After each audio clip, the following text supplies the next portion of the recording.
사랑하는 성도 여러분, 우리가 초대 교회라고 하면 초대 예루살렘 교회를 가리키는 것입니다. 그러한 초대 예루살렘 교회에 가장 큰 위기가 찾아왔습니다. 사도 야고보는 칼로 배임을 당하였고, 심지어 교회의 수장이었던 베드로마저 옥에 갇혔습니다. 여러분들이 아시다시피 교회의 세 기둥이라고 하면 베드로, 요한, 야고보입니다. 이 세 사람 중에 야고보는 칼로 처형을 당하였고, 사도 요한은 아직도 어린 제자이기에 사실상 교회의 유일한 지도자는 베드로였습니다. 지금까지 초대 예루살렘 교회는 힘차게 성장하여 왔습니다. 어떤 때는 하루에 5,000명씩 회개하는 역사가 일어났고, 그리고 또한 10장 사도행전 11장에서는 그 이방인 고넬로에게까지, 이방인들에게까지 복음이 전파되었습니다. 이렇게 불길처럼 복음이 온 세상에 넘쳐날 때 사단의 역사도 넘쳐났던 것입니다. 그래서 사도 야고보가 처형을 당하고 베드로마저 죽이기 위하여 감옥에 가두었습니다. 초대 예루살렘 교회의 가장 큰 위기였습니다. 과연 이 위기를 교회는 어떻게 헤쳐나갈까요? 5절입니다. 베드로는 옥에 갇혔고 교회는 그를 위하여 간절히 하나님께 기도하였더라고 했습니다. 교회는 모여서 기도했습니다. 교회가 선택한 방법은 기도였습니다. 교회가 여러 가지 방법을 사용할 수 있었을 것입니다. 자, 우리 건장한 청년들을 구성하여 베드로를 무장으로 구출할 전략도 세울 수 있습니다. 아니, 관리들에게 뇌물을 주어 석방할 생각도 가질 수 있습니다. 그리고 또한 탄원서를 제출할 생각도 할 수 있었지만 교회는 이 모든 것을 다 내려놓고 기도하기 시작했습니다. 그러니 사랑하는 성도 여러분, 예루살렘 교회는 교회관이 확실했습니다. 교회는 예수 그리스도의 몸이다. 교회는 예수 그리스도의 수중에 있다. 교회는 예수 그리스도의 장중에 있다라고 하는, 그러므로 교회의 머리는 예수 그리스도이기 때문에 환난과 핍박 중에서도 결코 예수님은 무너지거나 질밟히지 않고 반드시 붙잡아 주실 것이라고 하는 이 교회관이 확실한 예루살렘 교회였습니다. 그러니까 이렇게 절대절명의 위기 앞에 초대 예루살렘 교회는 첫째로 기도했습니다. 그런데 사랑하는 성도 여러분, 개인 기도가 아니고 교회의 이름으로 기도하였던 겁니다. 교회가 모여서 교회의 기도의 제목을 가지고 기도했는데 그것을 자기 자신의 기도 제목처럼 여겼던 것입니다. 사랑하는 성도 여러분, 우리의 기도는 개인 기도로 끝나서는 안 됩니다.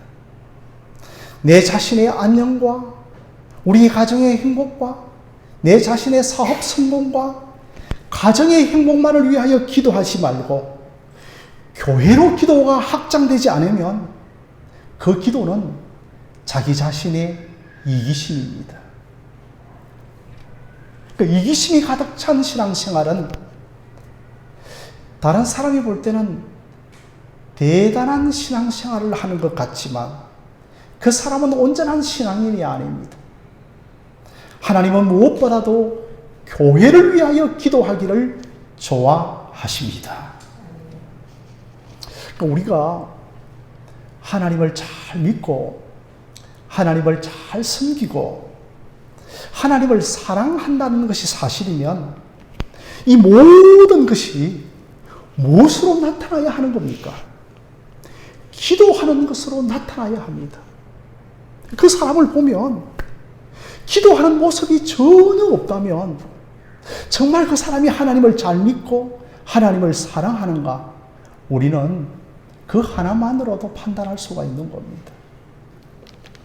저 사람이 하나님을 사랑한다라고 하면 항상 기도가 같이 가는 겁니다. 제가 하늘샘 교회 여러분들에게 집사님, 권사님, 기도 많이 하십시다. 그렇게 권면을 해도 거의 먹히지 않습니다. 성도 여러분이 진짜 하나님을 사랑한다면 그것이 기도로 나타나는 겁니다.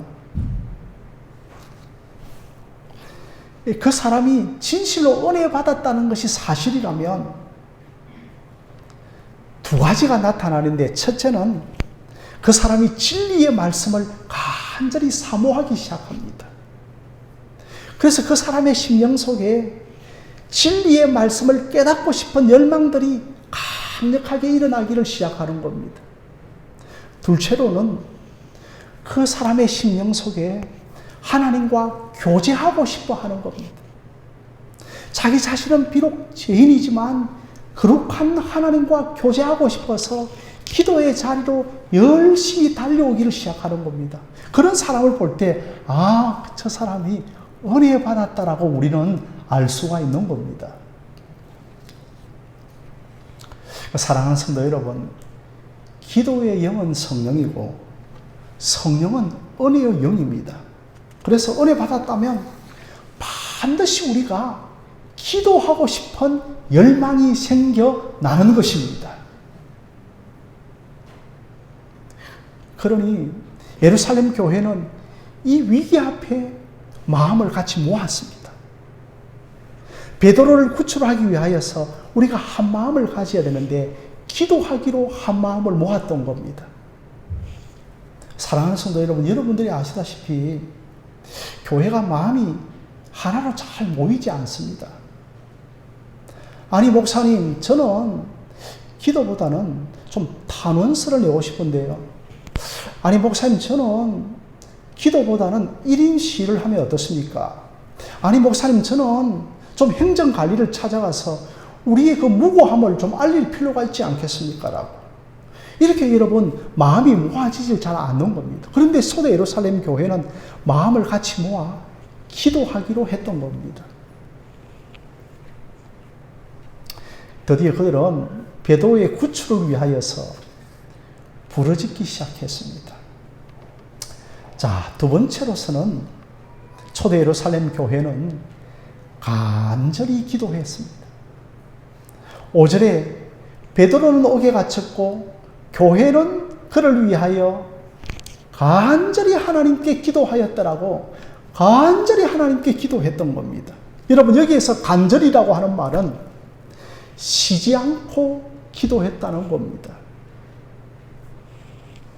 왜 쉬지 않고 간절히 기도했냐 하면 이 베드로의 위기가 너무 절박하기 때문에 그들의 기도를 쉴 수가 없었던 것입니다. 그들은 이 간절한 기도, 쉬지 않는 기도를 일찍이 예수님을 통하여서 배웠던 겁니다. 예수님께서는 이 더러운 귀신을 보면서 이 더러운 귀신아 물러가라라고 그렇게 명령을 하였던 겁니다. 여러분, 이것은 예수님의 선포기도요, 명령기도, 명령이라고도 할 수 있지만 변행된 기도인 겁니다. 12 사도들도 병자들과 귀신을 만날 때마다 병을 명령하고 또 귀신을 꾸짖고 그러면서 그들을 물리쳐냅니다. 이것도 여러분 명령이라 하기보다는 변행된 기도인 겁니다. 요수아가 그 여리고성을 무너뜨릴 때에 그 마지막 7일째는 그 7바퀴를 다 돌고 나서는 마지막 한마디를 외치죠. 와! 하는 그 함성과 함께 여리고성이 무너졌던 겁니다. 사랑하는 성도 여러분, 이 와! 하는 함성이 뭡니까? 기도라는 겁니다. 변형된 기도라는 겁니다. 그리고 그 다음에 이제 여호수아가 그 적군들이 도망을 가면서 추격을 하려고 하는데 벌써 저쪽 하늘에 해가 뉘엿뉘엿 넘어가고 있었던 겁니다. 그래서 도저히 어두워서는 저들을 다 진멸할 수가 없었기 때문에 그때 여호수아가 뭐라고 명령합니까? 해야 달아, 아얄로운 달에 걸려있는 해와 달아 멈출지어다라고 명령을 하니까 해와 달이 멈추는 겁니다. 이거 여러분 명령이기도 하지만 변형된 기도인 겁니다. 그래서 우리도 흉내내어 이 더러운 귀신아 물러갈지어다 하지만 돌아오는 반응은 그리 아니할지어다라고 도저히 귀신이 물러가지 않는 것은 왜 그렇습니까? 우리가 아무리 믿음의 기도를 하고 선포 기도를 하지만 우리에게는 그렇게 안 되는 겁니다. 아, 거짓말이구나. 그렇게 우리는 낙심을 하는 것이죠. 사랑하는 성도 여러분, 예수님의 기도와 제자들의 기도와 여호수아의 기도가 능력이 있었던 것은 그들이 평소에도 기도의 한평생을 살았기 때문인 겁니다. 하나님이 특별하게 사랑하는 인물들은 다 간절하게 기도했던 사람들입니다. 어느 아프리카의 그 선교사의 일기 속에 그 아프리카 여인의 회식 이야기가 있습니다. 이 아프리카의 선교사님이 여인에게 복음을 전하고 마침내 이 여인이 회심을 했습니다. 이 여인은 성경도 없는 그곳에서 정말 하나님을 만나고 싶어 했고 그리스도를 뵙고 싶어 했습니다.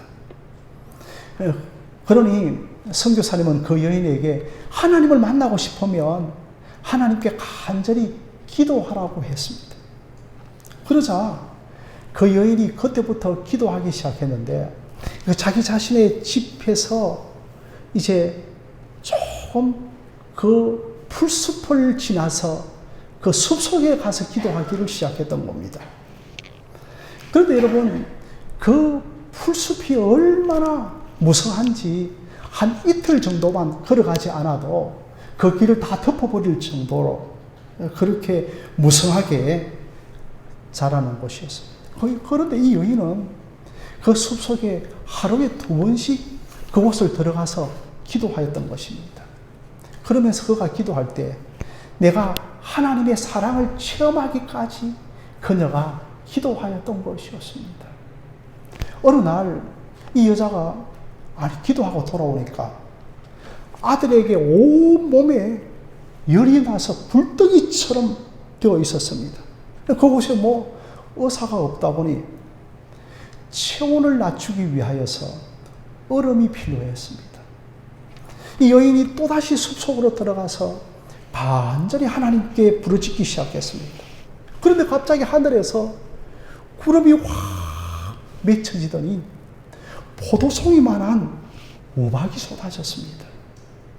그리고 이 여인은 얼음을 들고 아들에게 얼음 찜질을 하고 열을 낮추고 아이를 살렸던 겁니다. 여러분, 이건 제가 만들어낸 이야기가 아닙니다.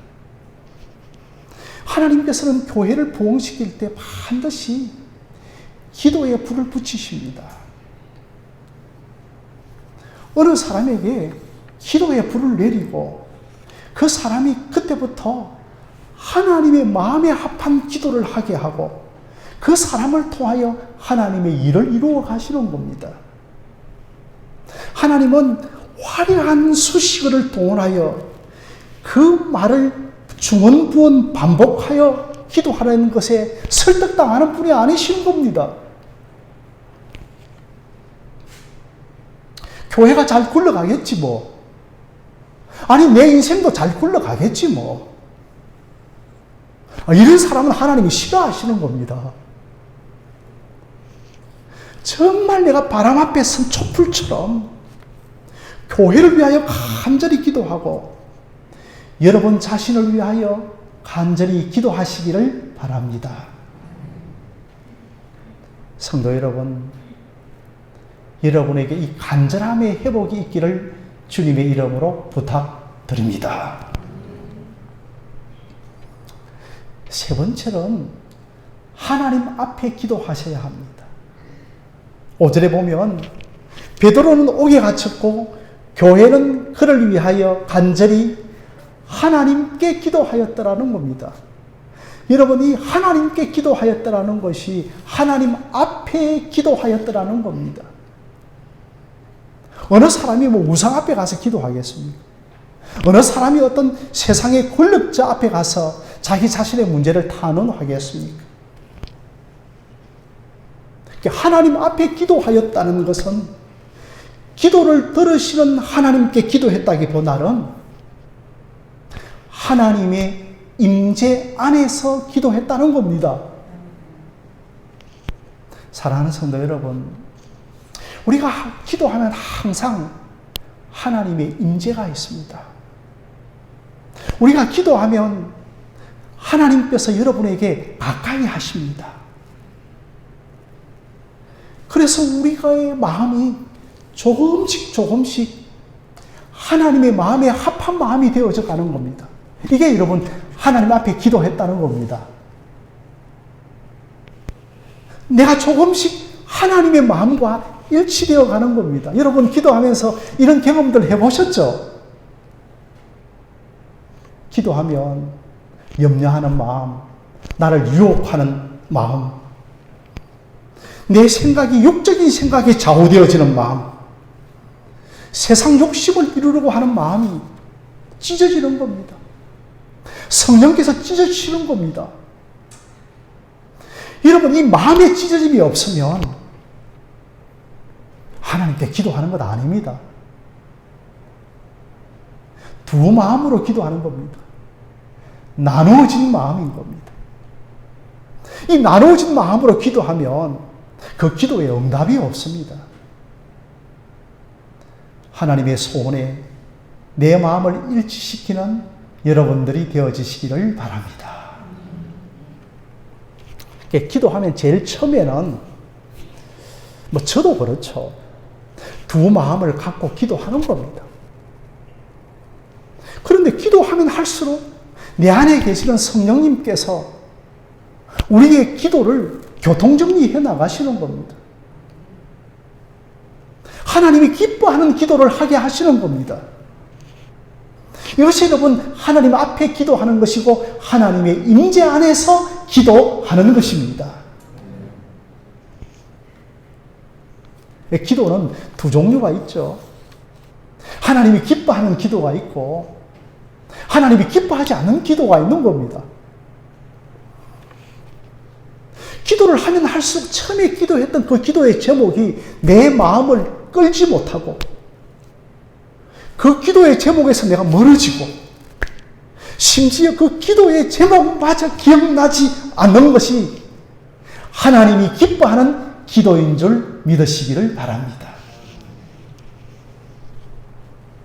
처음에는 기도 제목이 아주 작았는데 조금씩 기도하다 보면 정말 장작의 불꽃처럼 타오르면서 계속해서 그 기도가 간절하게 내 자신을 붙드는 것, 이것이 여러분 하나님이 기뻐하시는 기도인 것입니다. 그러다 보면 기도하면서 내 자신을 드리고 싶고 내 인생 전체를 드리고 싶고 내 가진 모든 것을 다 드리고 싶으면서 세상과 나는 관계없고 구속 한 주만 보이는 도다라고 하는 그 기도의 자리까지, 그 기도의 임재의 자리까지, 그 기도의 은혜의 보좌의 자리까지 나아가는 저와 여러분들이 되어주시기를 바랍니다.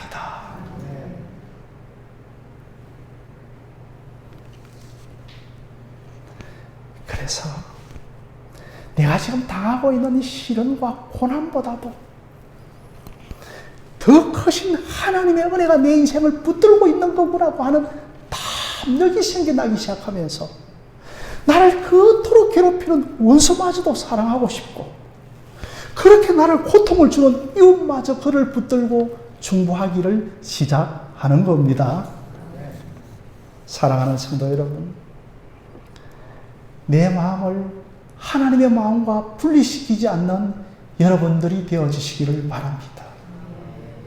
여러분들이 아침부터 저녁까지 얼마나 하나님의 마음에 합한 시간을 단 분초라도 가지고 있습니까? 사단 마귀는 세상의 안목의 정욕과 이생의 자랑은 끊임없이 우리의 마음을 하나님의 마음과 분리시키려고 노력을 하는 겁니다. 우는 사자처럼 달려드는 겁니다.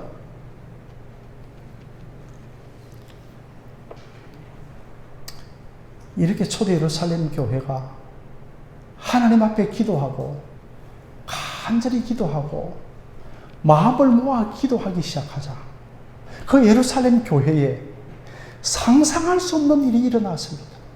베드로가 옥에서 풀려나는 겁니다.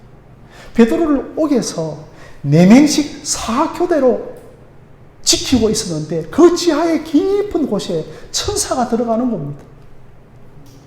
아무도 접근할 수 없는 그곳에 천사가 나타나서 베드로의 옆구리를 툭툭 치는 겁니다. 베드로가 일어나고 옥문이 열리고 신발을 신겨지고 그리고 사람들이 있는 곳으로 가는 겁니다. 사랑하는 성도 여러분, 이것이 기도하는 사람들이 받는 위대한 하나님의 선물인 줄 믿으시기를 바랍니다. 우리가 기도하면, 우리가 모여서 기도하면 이런 기적 같은 일들이 교회와 여러분의 인생에 나타나는 겁니다. 마귀는 언제나 살아있어서 그리스도의 교회를 노리는 겁니다. 예루살렘 교회가 잠잠했다면 마귀가 공격하지 않았을 것입니다. 교회에 복음의 부흥이 일어나니 마귀가 역사하는 겁니다. 교회가 복음을 전하기 시작하자 그 사단 마귀가 유대의 지도자들과 유대인들을 부추겨서 교회를 핍박하기 시작하는 겁니다.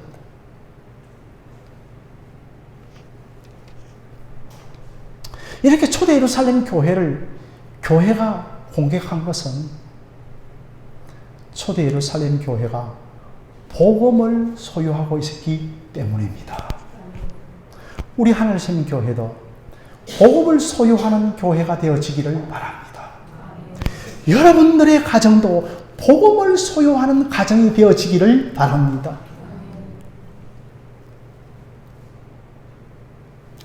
제자들은 이 거대한 도도히 흐르는 강물처럼 이 거대한 구속사의 물줄기를 알았던 겁니다. 예루살렘에서부터 유대와 사마리아와 땅끝까지 이르는 이 하나님의 구속사의 이 하나님의 원대한 구원 계획을 보았던 겁니다.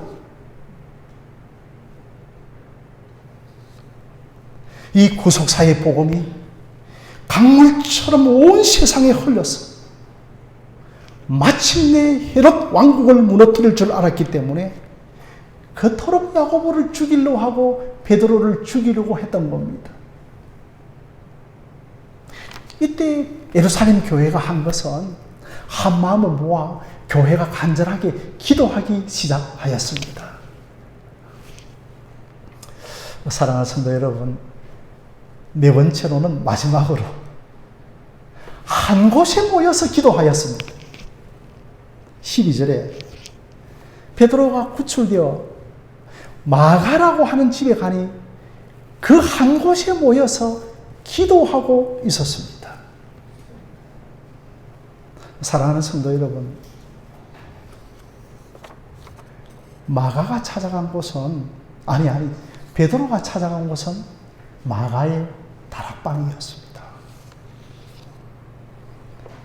이 집은 예수님께서 최후의 만찬을 나눈 집이고 예수님께서 성천하시면서 너희들이 약속하신 성령을 기다리려고 했던 그 약속하신 성령을 받았던 집이었습니다.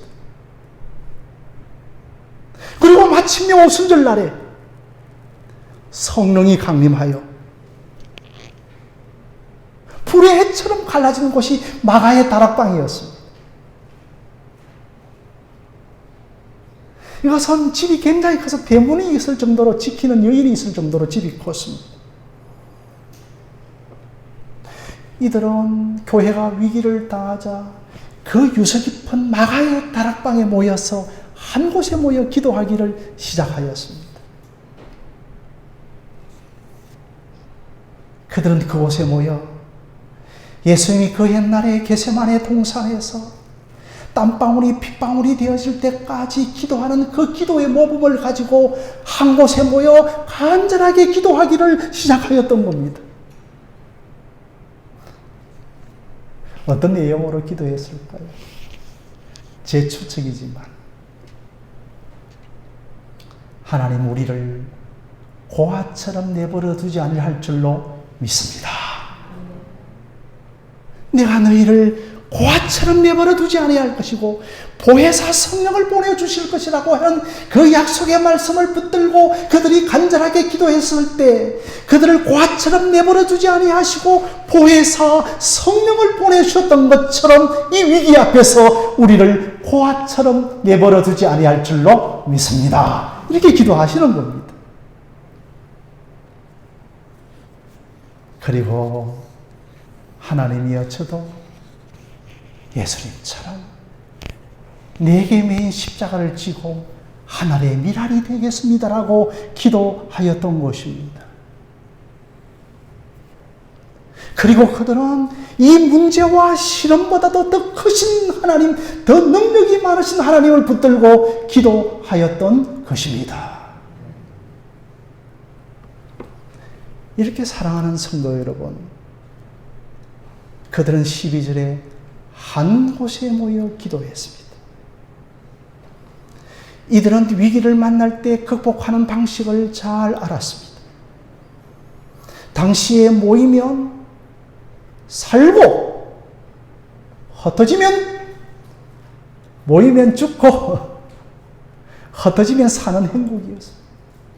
코로나의 시기에 모이면 죽고 흩어지면 사는 행복이었습니다. 그렇지만 그들은 모였습니다. 기도했습니다. 예배드렸습니다.